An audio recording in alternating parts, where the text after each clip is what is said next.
Solihlar zikri vaqtida rahmat nozil bo'ladi. Rahmat bu insonga yaxshilik bo'lgan barcha narsadir. Ishlarning yurishib, halol rizq eshiklarining ochilishi, kelayotgan ofat va halokatlarni yo'qolishi, bartaraf bo'lishi va hokazolar. A'udhu billahi minash shaytonir rojim. Bismillahir rohmanir rohim. Alhamdulillahi robbil alamin. As-salatu was-salamu ala sayyidina va habibina Muhammadin va ala alihi va sahbihi toyyibin at-tahirin. Ibrohim ibn Adham.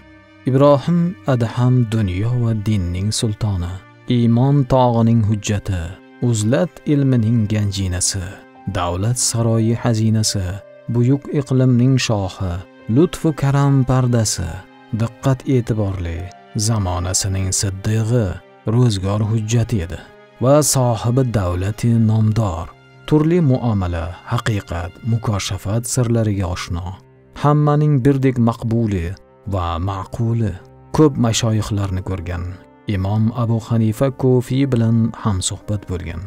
Shayx Junayd Bag'dodiy aytar edi: Ibrohim bu mafatihul ulum, ya'ni tariqat ilmlarining kalitidir. Naql qilishlaricha, bir kuni Ibrohim Adham Imom Azam Abu Hanifa Kofiyning oldiga bordi. Imom Azamning oldida juda ko'p yoronlari bor edi. Ular Ibrohimni haqir ko'rdilar, ya'ni mensimayroq e'tiborsiz qaradilar. Shunda Imom Azam dedilar: Ibrohim Adham bizning sayyidimizdir. Ular hayron bo'lib so'rashdi: Bu saodatni nima bilan topdi? Imom dedilar: U sababdan kim? Doim Allohning zikri bilan mashg'uldir. Ibrohim Adhamning avvalgi hikoyati budur. U Balx viloyatining podshohi sultoni edi.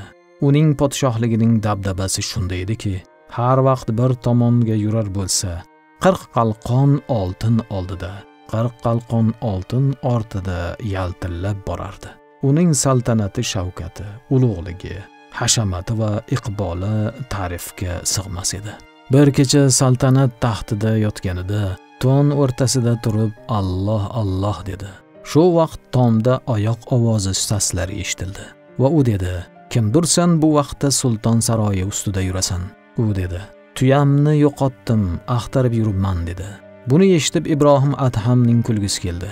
Ey nodon, bu ajab so'zdirkim, to'n o'rtasida tom ustida tuyani izlab yuribsan? U dedi: Ey g'ofil banda, Alloh taoloni oltin taxt va atlas ko'rpachalar ustida izlaganingda, mening tom ustida tuyani izlaganim senga ajabliroq tuyuldimi? Ibrohim bu so'zlarni eshitgach joniga o't tushdi. Ko'p dard va alam bilan ertalabgacha ag'darilib chiqdi. Uyqu ko'ziga inmadi. Tong otdi. Bomdod namozini o'qib yana taxtiga chiqib o'tirdi. Ko'ngli g'ussali va andishali edi. Arkoni davlat, ayoni mamlakat barcha beklar kelib qator bo'lib turardilar. Va zarrin kamar qullar xizmatda, qo'llarini qovushtirib saf tortib turardilar. Shu asnoda haybatli, salobatli bir kishi eshikni lang ochib, to'g'ri sultonning huzuriga kirib keldi. Shuncha qorovullar, darbonlardan birining haddi, zahrasi bo'lmadiki, sen kimsan, nima qilib yuribsan, qayerdan kelib qayerga boryapsan deyishga. Barchalarining tillari bog'lanib, qo'llari shol bo'lib qolgan edi. Ibrohim so'radi: Kimsan, nima istarsan? Beadabona bu yerga nega kelding? U dedi: Savdogarman, karvonsaroy istarman. Mol va yuklarimni tushirishim kerak.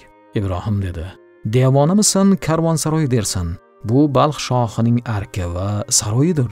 Hozir barchasi mening ixtiyorimdadir. Adashib yuribsan dedi. U dedi: Sendan ilgari bu oltin saroy kimniki edi? Ibrohim javob berdi: Otamniki edi.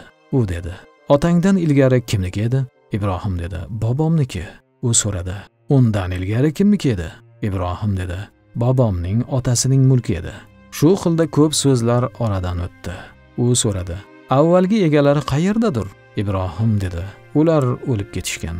U dedi: Unday bo'lsa karvonsaroy degin, chunki birov kelib, birov ketar. Tez orada sendan ham qoladi, devona o'zingsan dedi. Shu asnoda ko'zdan lep etib g'oyib bo'ldi. Bu Hizr alayhisalom edi. Bu holni Ibrohim ko'rgach holi o'zga bo'ldi. O'ylab qarasa haqiqatan barchasi rost edi. Orom va qarori qolmadi. Ko'nglida dedi: Ey Rabbim, bu ne ajabdir. Kecha bir kimsa undoq dedi va bu mundoqdir. Darhol buyurdi: Otimni hozirlang. Bugun ajab hollar ro'y berdi. Ko'nglim ov orzu qilar. Ovga chiqarman. Shoyatki ko'nglim ochilsa, darhol ot hozirladilar. Otga mindi. Yuzini sahroga burib ketdi. Nima qilarini bilmasdi. Borar ekan arkoni davlatlarni ham har birini ov qilishga buyurib har tomonga yubordi.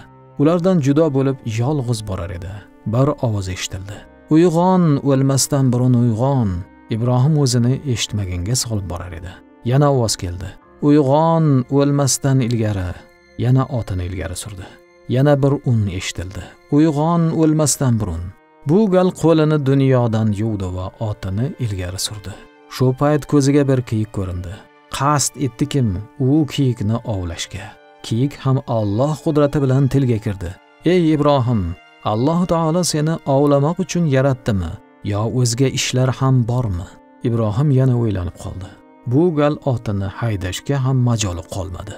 Kiyik undan yuz burib qochib ketdi. Ketar ekan ot uzangisidan bir un eshitdi. Bag'oyat qo'rqdi, titradi. Yana borar edi. Yoqasidan bir un eshitdi. Holi o'zga bo'ldi. Zaiflashdi. Shundan so'ng ko'ziga ikki farishta ko'rindi. Ularni ko'rib yig'lay boshladi. Shu darajada yig'ladiki, oti va tuni ho'l bo'ldi. Yana borar edi, yana ovoz keldi. Ey Ibrohim, qaytgil va tavba qilgil. Bu dunyo juda qisqa, o'tkinchidir. Bu gal Ibrohim tavba nasuha qildi va bir tarafga yuz qo'yib borarkan, bir cho'ponga yo'liqdi. Cho'ponning boshida yungdan bo'rki, sholdan tuni bor edi. Undan so'radi: "Ey cho'pon, kimning cho'ponisan?" U javob berdi: "Men podshohimizning qulidirman va bu qo'ylar ham podshohnikidir." Ibrohim dedi: "Ey cho'pon, bu shol tunni va kigiz bo'rkingni menga bergin va mening atlas tunimni va zarrin tojimni olgil. Balx podshosidirman. Sen mening qulim ekansan, seni xolisalilloh ozod qildim va bu qo'ylar menikidir. Ularni hammasini senga bag'ishladim." Shol tunni eniga kiyib, kigiz bo'rkni boshiga qo'ydi-da, nolon va giryon bo'lib boshi oqqan tomonga qarab yurib ketdi. Shu toji taxtiga boshqa qaytib kelmadi. Inda zikri solihin tanzilur rahma. Solihlar zikri vaqtida rahmat nozil bo'ladi. Rahmat bu insonga yaxshilik bo'lgan barcha narsadir. Ishlarning yurishib, halol rizq eshiklarining ochilishi, kelayotgan ofat va halokatlarni yo'qolishi, bartaraf bo'lishi va hokazolar. Alloh ustimizdan o'z rahmat va marhamatini yog'dirsin. Amin. Qissamizning davomi bor.